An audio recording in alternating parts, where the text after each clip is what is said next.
చైతన్య గోశాల campus గురించి ఇప్పుడు మనం మాట్లాడుకోబోతూ ఉన్నాము. సో ఇది విజయవాడకు సంబంధించి ఇది ఒక one of the best campus. అంటే ఇక్కడ ఏమవుతుందంటే చైతన్యకి చాలా బ్రాంచెస్ ఉన్నాయి. జేఈ నీట్ కోచింగ్ సంబంధించి చాలా బ్రాంచెస్ ఉన్నాయి కాబట్టి చైతన్య వాళ్ళకి ర్యాంక్స్ వస్తున్నాయి కాబట్టి అన్ని బ్రాంచ్లు బాగుంటాయి అనే ఒక అపోహ మాత్రం కరెక్ట్ కాదు. అన్ని బ్రాంచెస్లో కొన్ని బ్రాంచెస్ బాగుంటాయి, లైక్ గోశాల క్యాంపస్. ఇక్కడ ఏంటి అంటే కాకపోతే ఇక్కడ మెరిట్ బేసిస్లోనే అక్కడ సీట్ రావాలన్నా కూడా కష్టమే.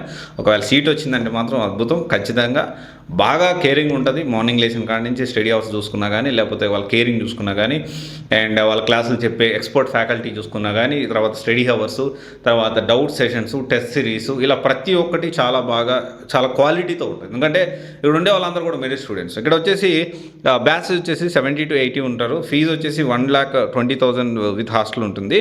అండ్ వీక్లీ చూసుకుంటే వీక్లీ టెస్ట్లు ఉంటాయి, మెటీరియల్ ఉంటుంది, అండ్ యూనిఫామ్, లాండ్రీ అయితే ఎక్స్ట్రా పే చేసుకోవాల్సి ఉంటుంది. అండ్ సిలబస్ ఆన్ టైంకి కంప్లీట్ అవుతుంది, no problem at all. Doubts clearance ఉంటుంది, జూనియర్స్ లెక్చర్ చేయాల్సి ఉంటారు.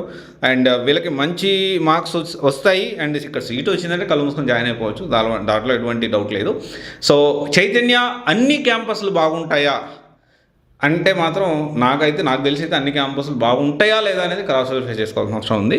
సో ఇంకా వేరే క్యాంపస్లు ఎక్కడ జాయిన్ అవ్వాలనుకున్నారు, అది ఎలా ఉండే తెలుసుకోవాలి అనుకుంటే దానికి సంబంధించి కమెంట్ చేయండి. దానికి సంబంధించిన డీటెయిల్స్ అనేవి మన త్వరలో అప్లోడ్ చేస్తాం. Thank you.